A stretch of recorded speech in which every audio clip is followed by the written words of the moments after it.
Hey guys, welcome back to another video. Today we're going to be talking about sus chords or suspended chords and how they're built and what are they.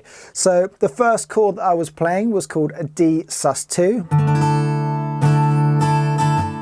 then a C sus2, both the same shape. We could also have a D sus4 and a C sus4.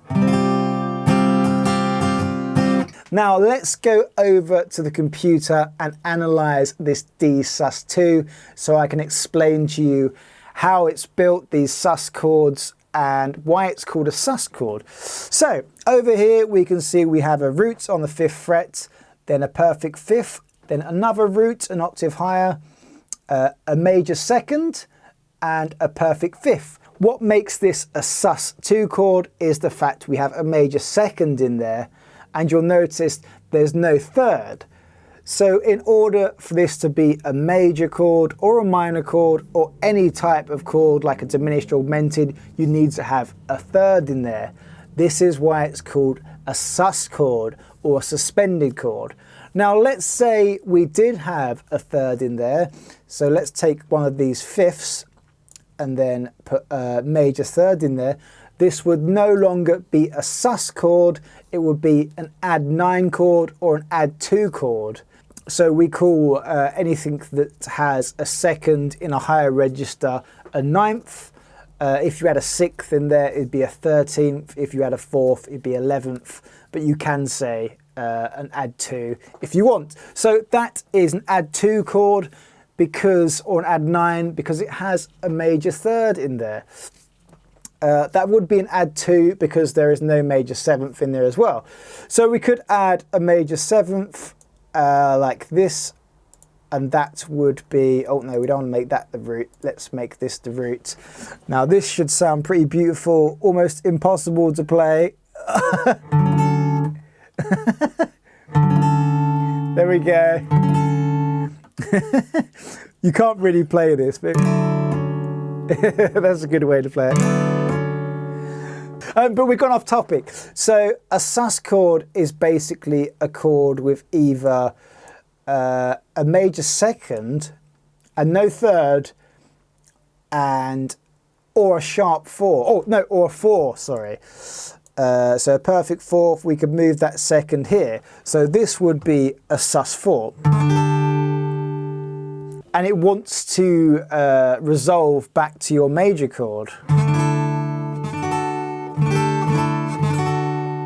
So a sus chord is kind of like your 5th chord or your 5 chord. It wants to resolve back to the 1. Even though you're on the 1, it adds some tension to your chord.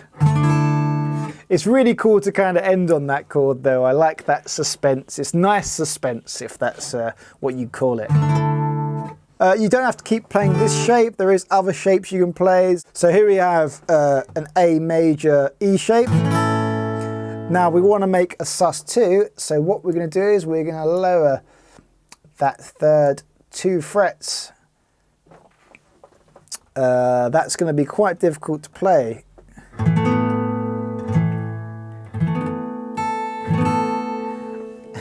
It's doable, that's why I love chords. Let's put an X there because we're not playing the B string. That's really cool.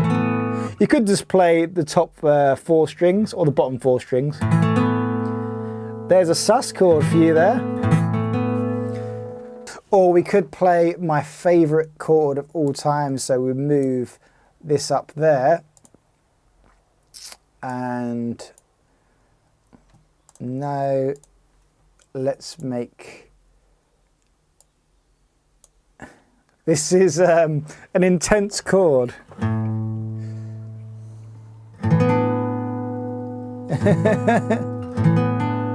So that's an A sus2, sus4.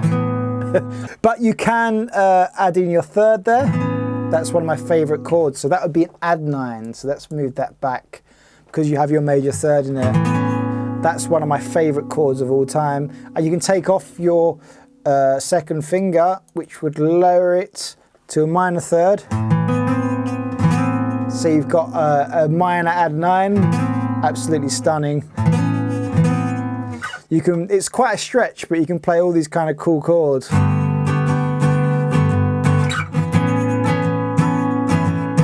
You can hear that in quite a few songs by The Police. Every breath you take, whatever it's called. Every stalker you make. I hope that helps you guys out. That's what sus chords are, or suspended chords, and how you can create them. Also, the difference between a sus chord and an add chord, add 9 chord. That's it for today, guys. I hope you enjoyed the video. Please give it a thumbs up and leave a comment. It helps with the algorithm. Please subscribe if you haven't already, so you can get more lessons and things. I really appreciate it. You can get my books, posters and merch to help you with your guitar playing. I've created lots of different things that I use myself and I'm sharing with you guys. So thank you so much. I'll see you again for another video very soon. Take care. Oh, I feel it now. I can't make you smile.